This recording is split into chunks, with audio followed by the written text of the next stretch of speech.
I can't believe this book. Hi, Maggie. You only leave once. This is also yours. This is chapter 20 of Ella Enchanted. I hate everything forever. God. Dame Olga accepted father's offer. In expressing her satisfaction at gaining a new daughter, she nearly suffocated me. My darling, you must call me Mum. Mum Olga sounds so cozy. And there's another order. And I like, now it's actually even more like Cinderella because that's a stepmom. And Uh, the wedding was to be in a week, as soon as arrangements could be made, and as soon as Hattie and Olive returned from finishing school. They won't go back after the wedding, Mama Olga said. They have learned enough. We shall stay here together, and you must all endeavor to lighten my desolation when my husband is away. It's another order. Her eyes followed father, who was crossing her parlor to gaze out the window. And who will lift my desolation? He asked, his back to her, a blush deep in the color in her rouged cheeks. I'm sorry. She was besotted with him. He was all solicitude, all tender attention. She was kittenish, coy, and syrupy. I couldn't be with him for 5 minutes without wanting to scream. Fortunately, my presence was required very little. I was rarely invited to Mamolga's residence, and father kept her away from our manor, which was day by day being emptied to satisfy his debt. I cared little about the furniture, except for the fairy rug, which Mandy and I hid one afternoon when father was with Mamolga. We also rescued the best of mother's gowns, because Mandy swore I would shoot up someday soon, and then they would fit me. But we didn't dare touch Mother's jewels. Father would have known if so much as a brass pin had been missing. Anyway, none of them equaled the necklace Hattie had taken from me. The week was quiet. I spent my days and nights mostly with Mandy. During the day I helped her cook and clean. At night I read from my fairy book, or we chatted by the kitchen fire. My only ventures outside were to the royal pastures to see Apple. I had hoped to meet Char there, but the grooms told me he was still chasing ogres. The first time I visited Apple was the day after I returned to Frau. He was stood under a tree, his attention fixed on 3 brown leaves that clung to a low branch. As I watched, he reared back, lifted his head, and reached for a leaf just beyond his grasp. In the bunched muscles of his back legs and the straining line from his hips to the tips of his fingers, he was splendid. If Aguilin could have seen him, another pottery sculpture would have been born. I whistled. He whirled and stared at me. I held out a carrot, and whistled again, a song about mermaids, Apple's distant cousins. Well, that makes sense, actually, that they would be cousins.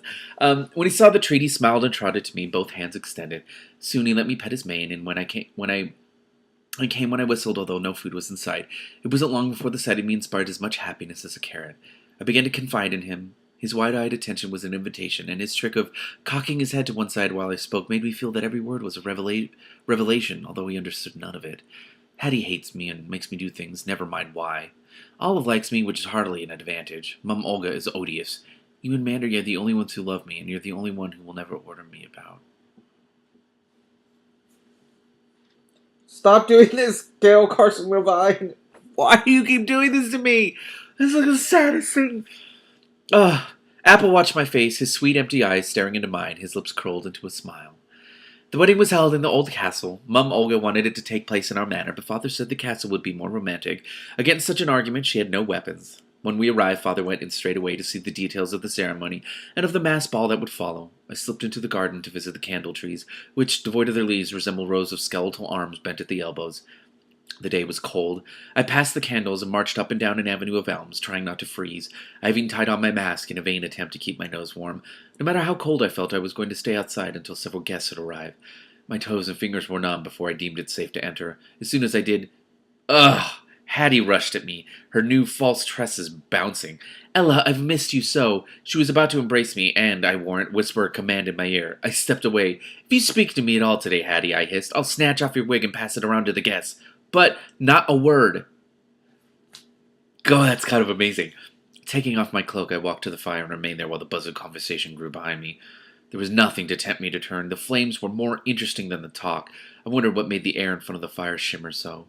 Aren't you going to watch the wedding? Olive knocked my arm. Can I stay out here with you? The hall was silent. I said, Don't you want to see your mother wed? I wanted to be there to see the horrible event. I don't care. I'd rather be with you. I'm going in. Olive, you are perplexing.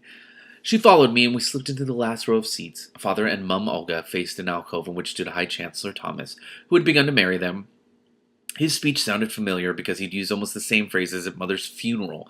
The audience probably could have recited along with him. I heard coughs. A lady ahead of me snored gently, and Olive was soon asleep as well. A man in our row pulled out a knife and cleaned his fingernails. Only one viewer was rapt, leaning forward in her seat, nodding at each trite sentiment, smiling while dabbing at wet eyes. Oh, no. I smelled lilacs. Lucinda. Lucinda is there? This isn't. No! She mustn't see me. As the daughter of the groom, I could hardly keep up the pretense that I spoke only a Yothian. She would be livid that I'd fooled her. I'd put on my mask. I would leave in the confusion of congratulations when the ceremony ended. I watched her, ready to duck if she turned my way. As soon as Sir Thomas concluded, Lucinda leaped to her feet. Oh no! What is she going to do? My friends, she rang out while advancing on Father and Mamma. Never have I been so moved by a ceremony. Sir Thomas beamed. Not because of this man's endless droning, there were titters, but because of the love that has united these two who are no longer in their first youth. Madame, Mum Olga began. Lucinda didn't hear her. Of course she didn't. I am Lucinda, the fairy, and I am going to give you the most wondrous gift. You're going to give... What nightmare are you going to visit upon these people? Who I don't even like, but I still don't want them to be a victim of... Oh, God. Mum Olga's voice changed from outrage to delight. A fairy gift, and everyone here to see? Oh, Sir P., how divine. I should have been making my escape, but I stood frozen in place. Father bowed. You honor us. It's the loveliest gift. No one can say this one is harmful or foolish. Oh, God. Oh, God. She shook her head defiantly. It's eternal love. As long as you live, you shall love each other. What? That sounds terrifying. Forced love? How aware are they going to be of that? I don't even... Maggie, what have you done? This isn't your fault. Why am I blaming you? Oh my God. I've never read a book like this in my life. This is unreal.